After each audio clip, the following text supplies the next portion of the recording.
আসসালামু আলাইকুম ওয়া রাহমাতুল্লাহি ওয়া বারাকাতুহু। সুপ্রিয় দর্শক ও শ্রোতা মণ্ডলী, খুবই গুরুত্বপূর্ণ একটি মাসআলা নিয়ে আমি আপনাদের সম্মুখে অবগত করতে এসেছি।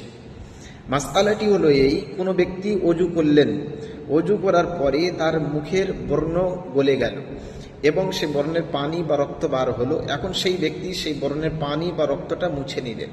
এখন প্রশ্ন হলো এটাই, এই বর্ণ গলে যাওয়ার ফলে সেই ব্যক্তির ওযু থাকবে না ভেঙে যাবে?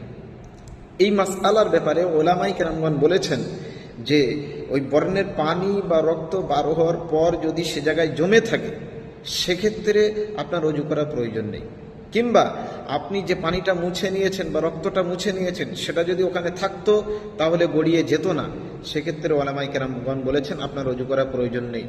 অথচ যদি আপনার বর্ণের পানি বার হওয়ার পর, রক্ত বার হওয়ার পর গড়িয়ে যায়, আবার যে পানিটা আপনি মুছে নিয়েছেন সেটা যদি ওখানে থাকতো তাহলে গড়িয়ে যেত, সেক্ষেত্রে ওলামাই কেরামগণ বলেছেন যে আপনাকে আবার পুনরায় ওযু করা লাগবে।